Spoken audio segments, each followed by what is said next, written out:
Hello नमस्कार दोस्तों, welcome to my YouTube channel exam अध्ययन। अभी हम बहुत ही करंट में जो टॉपिक है उसको पढ़ रहे हैं, एचएएल के बारे में, हिंदुस्तान एरोनॉटिक्स लिमिटेड। ये न्यूज़ में क्यों है? क्योंकि एचएएल 14वीं नंबर की महारत्न कंपनी बन गई है।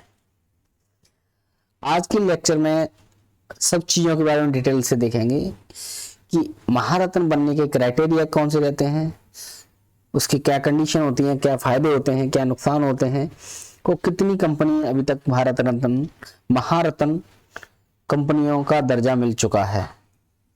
तो स्टार्टिंग से देखते हैं, जैसा कि इसके जो स्क्रीन पर दिखाई दे रहा है HAL, Hindustan aeronautics limited. Starting से देखते हैं कि देखो HAL है ना, इसको महारत्न का दर्जा दिया गया है, जिससे यह भारत सरकार से यह प्रतिष्ठित वर्गीकरण प्राप्त करने वाला, यानी ये एक्चुअली में क्या होता है, ऐसे कैटेगरी होती है कंपनियों की। सरकारी कंपनी PSU रहती है, पब्लिक सेक्टर अंडरटेकिंग, ऐसे महारत्न होती है।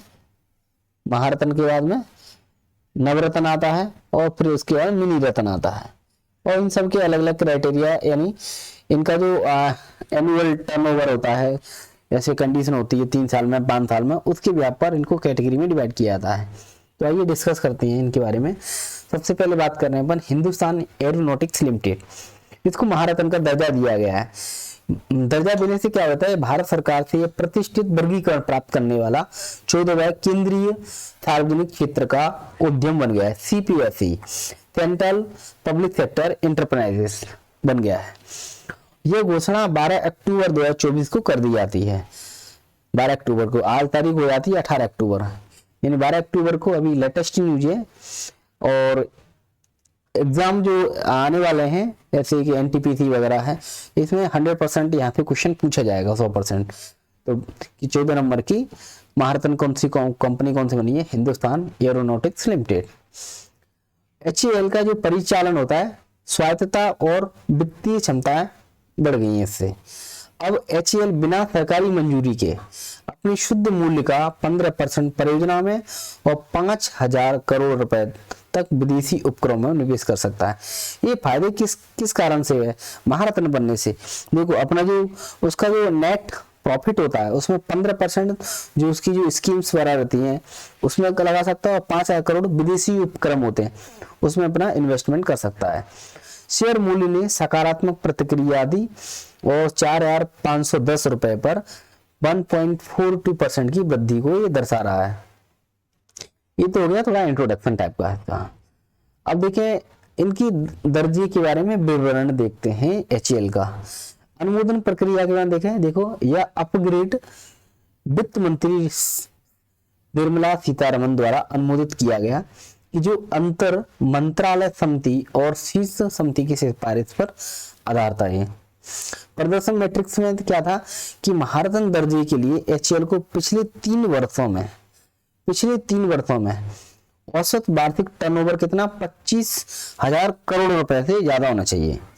महारत्न दर्जे के लिए क्या होना चाहिए, जैसे HAL के बारे में बात कर रहे हैं अपन, तो HAL को 3 वर्ष, जो पिछले 3 वर्ष, ऐसे 2024 चल रहा है अभी, तो 2024 से 2023 बन जाएगा, 22 बन जाएगा और 21 बन जाएगा।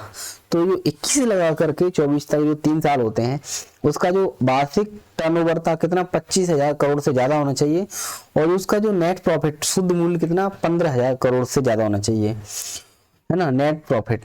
और शुद्ध लाभ 5,000 करोड़ से अधिक साबित करना था। ठीक है, ये सब है, मतलब करना कितना था, 5 है, लेकिन हुआ कितना, 15,000। इसकी ये कंडीशंस होती है। एक बार और यहाँ पर देख लेते हैं। देखो ये शॉर्ट टर्म में दिया हुआ है कि इसके लिए मानदंड कौन कौन से होते हैं।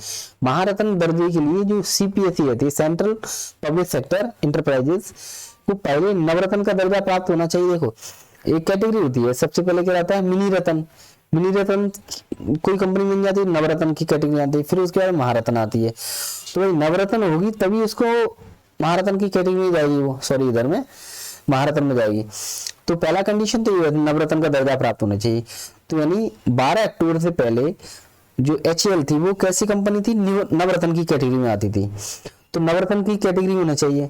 इसके लिए सख्त वित्तीय मानदंडों को पूरा करना आवश्यक है। अब क्या है दूसरा कंडीशन कि उसका वार्षिक टर्नओवर कितना होना चाहिए, 25,000 करोड़ से ज्यादा होना चाहिए, और वार्षिक शुद्ध आय कितना 15,000 करोड़ से होनी चाहिए, है ना। और औसत वार्षिक शुद्ध लाभ कितना होना चाहिए, देखो सॉरी अब थोड़ा सा मैंने ऊपर गलत बोला था, इसके लिए माफी चाहता हूँ। औसत वार्षिक शुद्ध मूल्य कितना होना चाहिए, 15,000 करोड़ से ज्यादा होना चाहिए। और इसमें जो प्रॉफिट है ना, अकेला प्रॉफिट वो 5,000 करोड़ से अधिक होना चाहिए। देखो 3 कंडीशन होती है। पहला तो क्या मिनी रत्न होना चाहिए, नवरत्न होना चाहिए इसको सीपीएसई के अकॉर्डिंग। और दूसरा है कि औसत वार्षिक टर्नओवर लास्ट 3 साल का 25,000 करोड़ से ज्यादा होना चाहिए। औसत वार्षिक शुद्ध लाभ कितना 5,000 करोड़ होना चाहिए पिछले 3 वर्षों में। और शुद्ध मूल्य कितना होना चाहिए, 15,000 करोड़ से ज्यादा होना चाहिए, है ना। अब आते वित्तीय हाइलाइट्स पे आते हैं। जैसा कि देखा जो फाइनेंशियल ईयर 25 चल रहा है, अभी 24-25 चल रहा है, तो पहली तिमाही में एचईएल ने शुद्ध लाभ में 76.5% की वृद्धि दर्ज की, जो पिछले वर्ष की समान अवधि में 814.2 करोड़ की तुलना में 1437.2 करोड़ पर पहुंच गया था। राजस्व में भी 11% की वर्ष वृद्धि दर देखी गई थी, जो मजबूत वृद्धि दर को इसमें शो करता है। और महारत्न दर्जा के लाभ क्या होते हैं भाई, देखो महारत्न दर्जा एचएल को निर्णय लेने में अधिक स्वायत्तता देता है भाई। एक ऑटोनोमस बॉडी हो जाती है भाई।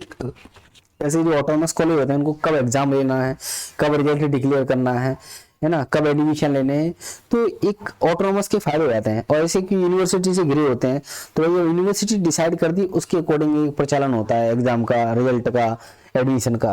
और तो यही अंतर है। ऐसे महारत्न कंपनी होगी भाई, तो उसको बहुत सारे स्वायत्तता मिल जाती है इसको। इसे बिना पूर्व सरकारी मंजूरी, भाई इसको सरकारी मंजूरी की जरूरत नहीं है, कोई अधिग्रहण करना है, किसी चीज का विलय करना है, रणनीतिक निवेश करने की शक्ति हमेशा इसको मिल जाती है। यानी अधिग्रहण करना है, किसी कंपनी को कोई चीज उसको खरीदना है, कोई बेचना है, किसी कंपनी को उसमें मर्ज करना है, कोई छोटी कंपनी आना चाहती है, तो ये सब चीजें क्या रहती है कि बिना पूर्व सरकारी मंजूरी की मिल जाती है। महारत्न कंपनी के लाभ रहते हैं। और दूसरा क्या है, यह स्थिति एचईएल की वैश्विक प्रतिस्पर्धा को बढ़ाने में, भाई एक बड़े लेवल पर, इंटरनेशनल लेवल पर भी एक कंपटीशन जो बढ़ता है, ठीक, वहां भी ये काम देती है। रक्षा क्षेत्र में महत्वपूर्ण परियोजनाओं को संभालने के लिए क्षमताओं में महत्वपूर्ण योगदान देती है। तो इससे संबंधित बात हो गई। 2024 तक यानी 12 अक्टूबर 2024 तक जो कंपनी है, 2024 तक कौन कौन सी कंपनी है महारत्न की कैटेगरी इनकी लिस्ट दी गई है। सबसे पहले बात करते हैं भारत हैवी इलेक्ट्रिकल्स लिमिटेड, भेल भोपाल, बहुत पॉपुलर कंपनी है BHEL। 1964 में स्थापना होती है भेल की रूस की सहायता से।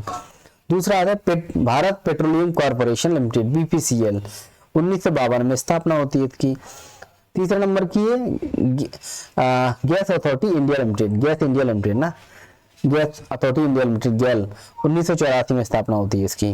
कोल इंडिया लिमिटेड CIL, 1975 में स्थापना होती है। Hindustan petrol corporation limited HPCL, 1974 में स्थापना। देखो तो भारत पेट्रोलियम कॉर्पोरेशन और Hindustan petrol corporation limited, Bharat petroleum BPCL है 1952 में, और हिंदुस्तान पेट्रोलियम कॉर्पोरेशन ये 74 में हो जाती है, और कोल इंडिया 75 में हो जाती है, और गैस इंडिया 84 में हो जाती है सबसे पहले, और भारत हेवी इलेक्ट्रॉनिक्स लिमिटेड हो जाती है। अगला है SAIL, steel authority of India, SAIL Bhilai. इसके बहुत सारे प्लांट होते हैं, एक्चुअली में एक ग्रुप बनता है। सेल भिलाई होगी, सेल राउरकेला हो गई, दुर्गापुर हो गई, है ना, बहुत सारे होते हैं।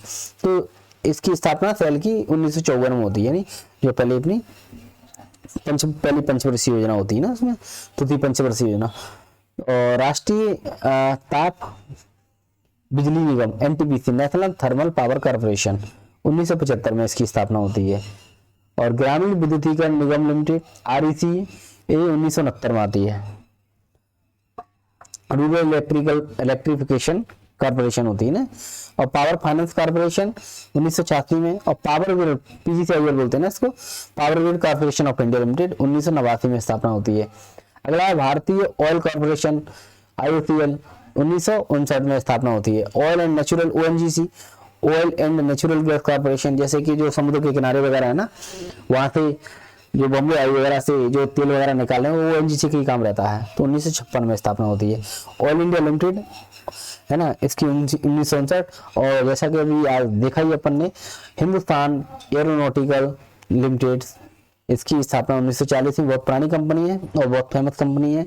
जैसा कि कुछ समय पहले जो जहाज थे, जो विमान थी ना, उनसे ये न्यूज में बहुत आई थी, HAL।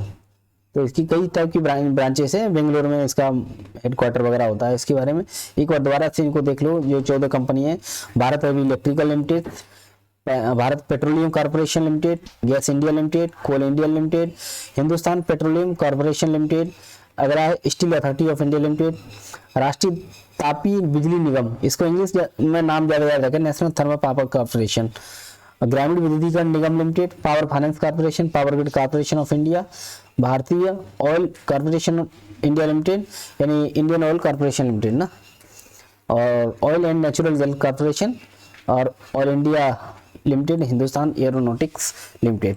तो इस तरह से आज अपन ने देखा कि महारत्न कंपनी क्या होती है और ये करंट में क्यों है, क्योंकि 14वीं नंबर की हिंदुस्तान एरोनॉटिक्स लिमिटेड को 14 नंबर की महारत्न कंपनी बना दिया है। इसके फायदे क्या क्या होते हैं और कौन सी कंपनी क्या बोलते हैं महारत्न बनती है, क्योंकि इसको नवरत्न चाहिए, 25,000 करोड़ का 3 साल में टर्नओवर चाहिए, शुद्ध मूल्य 15,000 करोड़ चाहिए, और पिछले 3 वर्षों में 5 करोड़ से ज़्यादा का इसको शुद्ध लाभ चाहिए।